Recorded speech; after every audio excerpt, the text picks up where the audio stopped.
Kulo na siya guys. Magluto tayo ng gulay. Ayan. Lagay na natin tong gabi kasi medyo matagal ito maluto.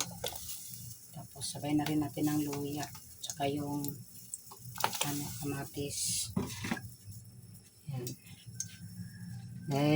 Ilang araw na tayo nagpapaksi. 2 araw na. 3 araw na ngayon.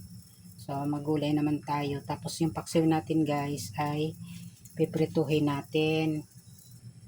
Yan, prituhin natin. Magprito lang tayo ng iilan. Tandaan lang kasi hindi ko makausip.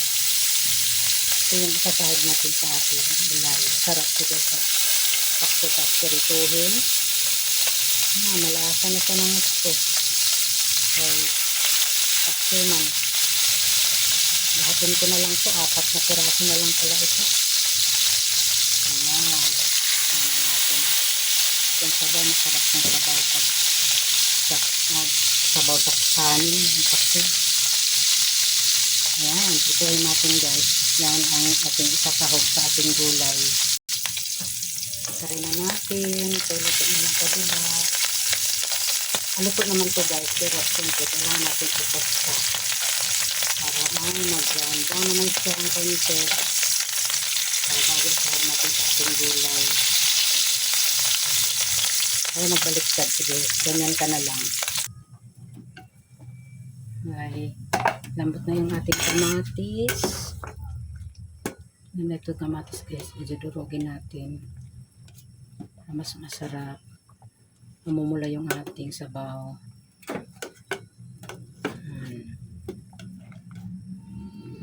Lagay na rin natin yung ating mga gulay, sitaw, okra at talong. That's may siling rin. Ilagay na natin.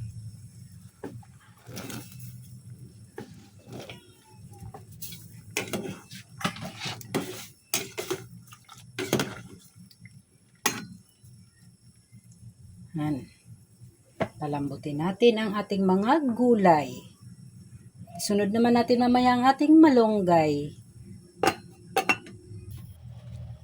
Yan, malambot na yung ating nilagay na mga gulay. Sunod naman natin yung ating malunggay. Tapos may sibuyas at may asin. Sabay na rin natin yung ating piniritong paksiw at isasahog na natin dito. Yan.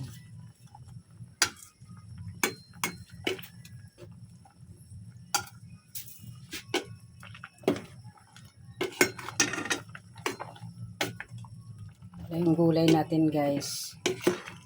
Hindi na ako naglagay ng kalabasa.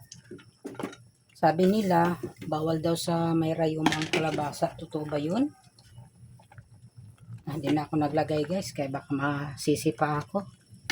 May rayuma si mister. Lagay na natin yung ating kalahating shrimp. Yan. So, lagay na rin tayo ng pampalasang masarap. Ito yung kinalakihan natin.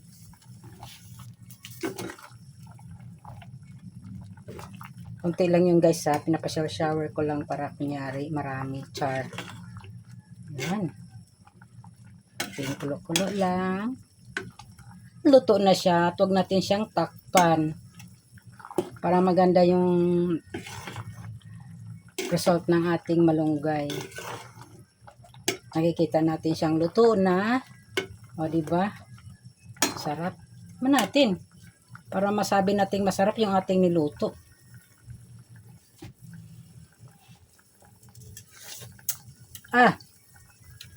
Sarap. Mapapadighay ka talaga sa sarap.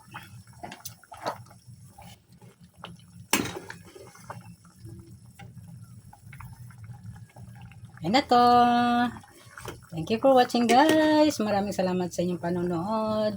At kung nagustuhan nyo aking video guys, paki-like, comment, and share. At pakilagay na rin ang kung saan nakarating yung aking video. Maraming salamat. Support lang guys. Kain na tayo.